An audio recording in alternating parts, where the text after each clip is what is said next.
السلام علیکم ناظرین، میں ہوں آپ کا ہوسٹ فیصل اور آپ دیکھ رہے ہیں MGTV۔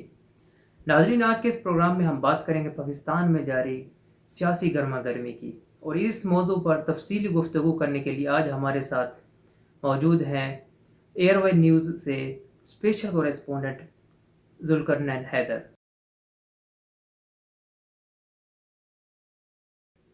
السلام علیکم ذوالقرنین، ہمیں اسلام آباد میں کرونا کی صورتحال کے متعلق آگاہ کیجیے گا ذوالقرنین۔ وعلیکم السلام فیصل صاحب، اگر ہم اسلام آباد کی بات کریں تو اسلام آباد میں صورتحال ابھی تک تو کنٹرول میں ہے۔ 200 کیسز سامنے آ چکے ہیں، لیکن یہ بھی بات ہے کہ آج ڈپٹی کمشنر اسلام آباد نے بھی یہ پریڈکشن دی ہے کہ جو حالات نظر آ رہے ہیں اسلام آباد میں کیسز کی تعداد 600 تک پہنچ سکتی ہے۔ ہاں، ایک یہ بھی ہے کہ اسلام آباد کے لوگوں میں یہ سینس ضرور ڈیولپ ہوا ہے کہ سوشل ڈسٹینس لازمی رکھا جائے، اور یہاں پہ لوگوں نے اپنے آپ کو خود ہی گھروں تک محدود کیا ہے، جس کی وجہ سے ایک دم ریشو نہیں بڑھی ہے۔ اصل میں بیرون ملک سے جو لوگ آ رہے ہیں ان کی زیادہ تر جو فلائٹس ہیں وہ بھی اسلام آباد آتی ہیں، تو ان میں اگر کوئی پازیٹیو نکلتا ہے تو جس کی وجہ سے فوری طور پہ ان کو اسلام آباد کے ہسپتال منتقل کیا جاتا ہے، جس کی وجہ سے تعداد میں بھی اضافہ ہو جاتا ہے۔ بہرحال اگر ہم کہیں، ایک تو ڈیتھ کی ریشو بھی الحمدللہ بہت کم ہے، ابھی تک اسلام آباد میں صرف چار ہلاکتیں ہوئی ہیں۔ جی ذوالقرنین، گورنمنٹ نے اسلام آباد میں کرونا سے نمٹنے کے لیے کیا حکمت عملی اپنائی ہوئی ہے؟ جی بالکل، دیکھیں حکومت تو اپنے طور پہ پوری کوشش کر رہی ہے، اور اس میں سب سے زیادہ جو ہے حکومت جس پہ زور بھی ڈال رہی ہے کہ خود لوگوں کو مشورے دے رہی ہے کہ لوگ حکومت کی اس بات پہ عمل درآمد کریں کہ خود سے یہ فیصلہ کریں کہ وہ باہر نہ نکلیں، کیونکہ اس کا واحد جو علاج ہے ابھی تک وہ یہی ہے کہ گھروں تک محدود رہیں گے تو محفوظ رہیں گے۔ اب لاک ڈاؤن اگر مکمل طور پہ کیا جائے تو پھر پاکستان جیسا غریب ملک ہے، یہاں پہ جو غریب لوگوں کی تعداد ہے وہ بہت زیادہ ہے، تو ان کے لیے بھی مسئلہ ہوتا ہے۔ تو ابھی احساس پروگرام کے ذریعے کوشش کی گئی ہے کہ لوگوں تک جو پیسے ہیں وہ پہنچائے جائیں، جو کہ 12,000 روپے دیے جا رہے ہیں۔ اس کے علاوہ راشن جو ہے وہ دیا جائے۔ پرائیویٹ جو لوگ ہیں جو ساتھ رکھتے ہیں وہ بھی کوشش کر رہے ہیں کہ لوگوں تک وہ پہنچا رہے ہیں ساز و سامان۔ تو حکومت کے پاس آپشن اور کوئی نہیں ہے، آپشن صرف یہی ہے کہ بھی کسی نہ کسی طریقے سے بس لوگوں کو خوراک مہیا کر دی جائے تاکہ بھوک سے کوئی نہ مرے۔ باقی جو ایس او پی ہیں ان پہ عمل درآمد کرانے کے لیے کوشش کی جا رہی ہے مکمل طور پہ۔ جو سیکٹر کھولنے کی اجازت دی ہے ان کو ساتھ میں یہ بھی تحریری طور پہ پابند بنایا جا رہا ہے کہ جی وہ ایس او پی پر عمل کریں۔ اگر ایس او پی پر عمل نہ ہوا تو پھر ان کو کام کرنے کی اجازت نہیں دی جائے گی۔ اسی والے کیونکہ ماہ رمضان سٹارٹ ہو رہا ہے آج سے پاکستان میں، تو مساجد میں جو تراویح ہے اس کے حوالے سے بھی یہی کہا گیا ہے کہ ایس او پی پر عمل کیا جائے، کم سے کم لوگ آئیں۔ اگر اس کی بھی وائلیشن ہوتی ہے، جو 20 نکات ہیں ان کی وائلیشن ہوئی، تو پھر مساجد کو بھی دوبارہ بند کر دیا جائے گا۔ تو حکومت کی نیت پہ ہمیں کوئی شک نہیں ہے۔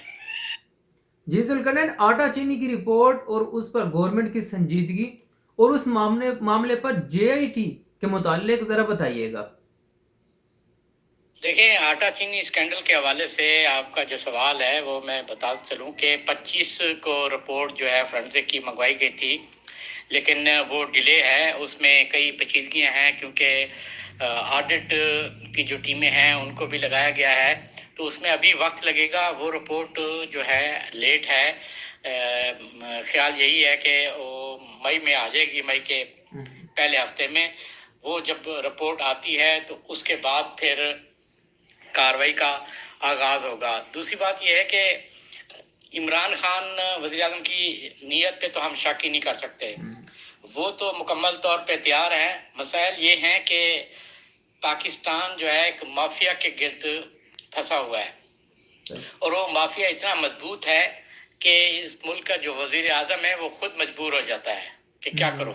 اس کی وجہ یہ ہے کہ اس وقت ان مافیا کے جو لوگ ہیں وہ خود حکومت میں بھی بیٹھے ہوئے ہیں، جس کی وجہ سے حکومت کو مسائل آ رہے ہیں، اور سیاسی حکومت ہے، اور سیاسی حکومت میں سب سے بڑا مسئلہ یہی ہوتا ہے کہ وہ ایسے فیصلے نہیں کر پاتے، کیونکہ جب دباؤ آتا ہے کہ جی آپ یہ کریں گے تو پھر ہم یہ کریں گے، سیاسی بلیک میلنگ شروع ہو جاتی ہے، جس کی وجہ سے ایکشن رک جاتے ہیں۔